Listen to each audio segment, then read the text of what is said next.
Olá, pessoal, sejam bem-vindos ao canal Botica do Conhecimento. Meu nome é Ana, sou farmacêutica, mestre e doutora em ciências farmacêuticas e professora de farmácia. Esse canal é um projeto novo, então compartilhem esse vídeo com o máximo de pessoas que vocês puderem. Também não esqueçam de comentar, ajuda muito no engajamento do vídeo. Pode ser sugestões para os próximos vídeos, mas se você não tiver ideia de sugestão, pode só deixar um emoji, já ajuda bastante no engajamento do canal. Hoje vamos falar sobre a fascinante história da farmácia no novo quadro aqui do canal, Pílulas do Conhecimento. Então vamos lá explorar um pouco mais sobre a área do conhecimento que mudou a forma como percebemos hoje a saúde e tratamento. Na primeira parte do vídeo vamos falar da farmácia antiga. Podemos dividir a história da farmácia antiga em duas partes. A primeira, a Era Antiga, onde apareceram os primeiros tratamentos registrados por alguns povos da antiguidade, e depois a medicina antiga, em que certas pessoas começaram a racionalizar a utilização desses tratamentos. Os primeiros relatos de tratamentos foram encontrados na Tábua de Nippur e no Papiro de Ebers. A Tábua de Nippur foi feita pelos sumérios e nela continham 15 receitas medicinais. Logo depois, os babilônicos e assírios assumiram o controle da região do rio Tigre e Eufrates e foram responsáveis por enriquecer esse material de receitas medicinais. O Papiro de Ebers foi feito pelos egípcios, sendo considerado o mais antigo dos tratados médicos, sendo então um dos primeiros documentos mais completos em relação a tratamentos. Também podemos encontrar relatos na cultura chinesa. O imperador chinês Shen Nung, no ano de 2735 a.C., elaborou um livro sobre ervas terapêuticas, onde havia até mesmo ervas com atividades antimaláricas já registradas. Avançando para o período greco-romano a.C., nós temos na literatura e na mitologia greco-romana o relato de personagens da mitologia que estão relacionados com a farmácia e com a medicina. Um exemplo é a deusa Hecate ou Farmax, de onde vem a origem do nome farmácia. Ela é considerada a deusa que continha sabedoria para usar plantas medicinais. Outro personagem bem conhecido da cultura greco-romana é o deus Apolo, um deus romano que é considerado então o fundador da medicina e o médico dos deuses. Apolo era pai de Asclépio, que é considerado deus da medicina, e por causa dele nós temos o famoso símbolo da medicina do cajado com a serpente. Segundo a lenda, uma cobra enrolou-se no cajado de Asclépio. No momento em que ela ia picá-lo, ele olhou para a serpente e disse: "Se queres me fazer mal, de nada adiantarás que me firas, pois tenho no corpo o antídoto contra a tua peçonha. Se está com fome, te alimentarei."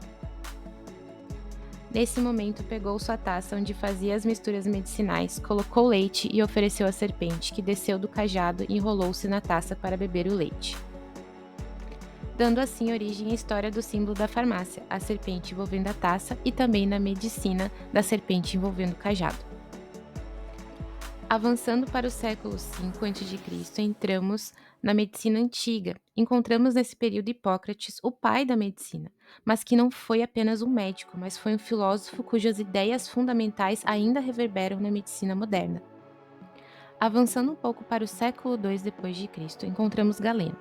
Galeno é considerado o pai da farmácia racional pelo fato de ter trabalhado transformando uma substância em uma formulação, como uma pomada, e prescrevendo para uma determinada doença, observando a via de administração e a posologia.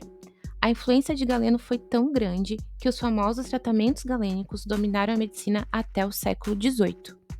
Chegamos então na parte 2 do nosso vídeo, onde vamos falar sobre a Idade Média e Renascimento. Na Idade Média, a Igreja Católica Apostólica Romana se apropriou de muitos conhecimentos científicos e, por vezes, a manipulação de tratamentos ficava mais restrito a monges e freiras. Por isso, maiores avanços nos tratamentos foram feitos pelos povos orientais, como Avicena, um árabe que tinha domínio de várias áreas do conhecimento, como filosofia e medicina, também escreveu vários compêndios relacionados a tratamentos.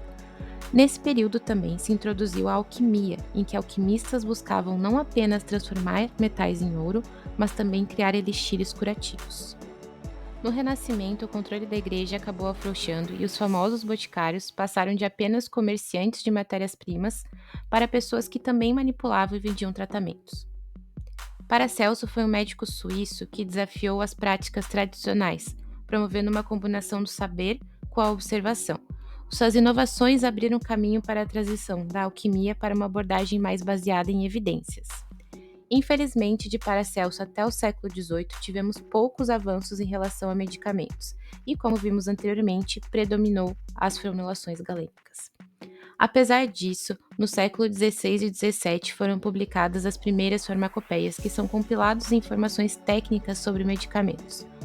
Trouxe para vocês uma foto de quando eu fui no Museu da Farmácia em Heidelberg, na Alemanha, de um exemplar de um formulário de dispensação de Valério Cordus.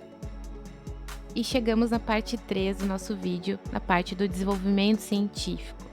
Finalmente chegamos no século XIX, onde tivemos a famosa Revolução Industrial e também científica, e entramos então na Era Moderna.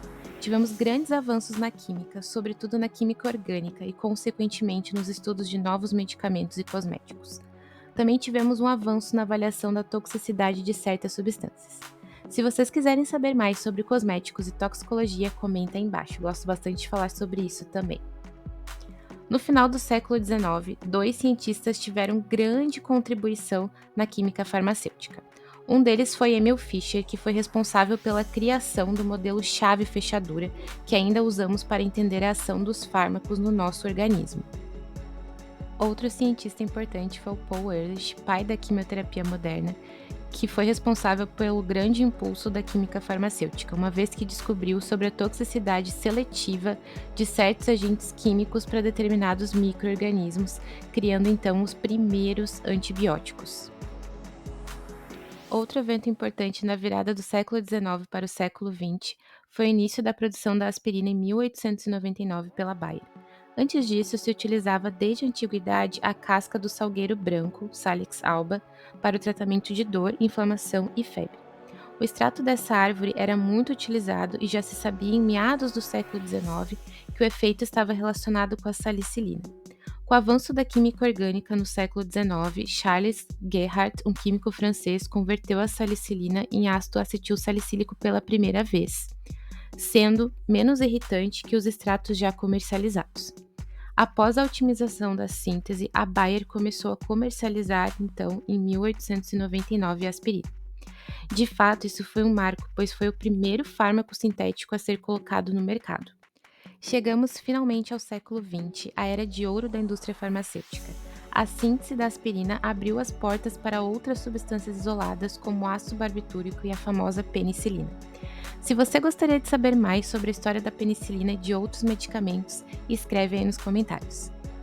Nessa época, vários antibióticos foram descobertos, o que foi de grande valia, prolongando a vida da população e evitando que muitos soldados fossem a óbito por conta de infecções durante o período das duas grandes Gs.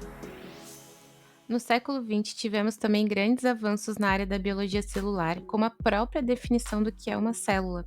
A descoberta de estruturas da célula e a estrutura do DNA levou o desenvolvimento de medicamentos a outro patamar. A partir dessas descobertas, passamos a entender melhor os mecanismos de certas doenças e passamos de fármacos descobertos ao acaso para fármacos planejados, como a cimetidina na década de 70, que foi um dos primeiros fármacos planejados. Além disso, avanços na genética e na biotecnologia permitiram a produção de biofármacos, como as insulinas.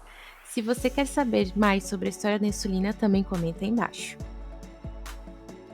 Então chegamos finalmente à era contemporânea, no século XXI. Era que aplicamos os conhecimentos aprendidos nos séculos anteriores combinados com a computação. A bioinformática nos ajuda a entender melhor a complexidade genética dos seres vivos e, a partir disso, podemos desenvolver tratamentos melhores para determinadas doenças. Claro que a história da farmácia não se resume ao que vimos até aqui. A jornada da farmácia continua, moldando constantemente a forma como abordamos a saúde. Enquanto celebramos as conquistas dos últimos anos, como uma vida mais longa e tratamentos para doenças que antes eram sentenças de morte, enfrentamos desafios como a resistência aos antibióticos e a necessidade de garantir acesso global a medicamentos essenciais. Olhando para o futuro, a farmácia está na vanguarda de inovações, desde terapias genéticas até a integração de inteligência artificial. O que podemos esperar para os próximos anos? Eu espero que vocês tenham gostado desse vídeo. Minha ideia era passar uma breve história da farmácia de um ponto de vista mais tecnológico. E se vocês tiverem algum assunto específico ou quiserem saber mais sobre a história de algum medicamento, comenta aí embaixo. E não esquece de curtir e compartilhar esse vídeo, vai me ajudar muito nesse novo projeto. Nos vemos no próximo vídeo.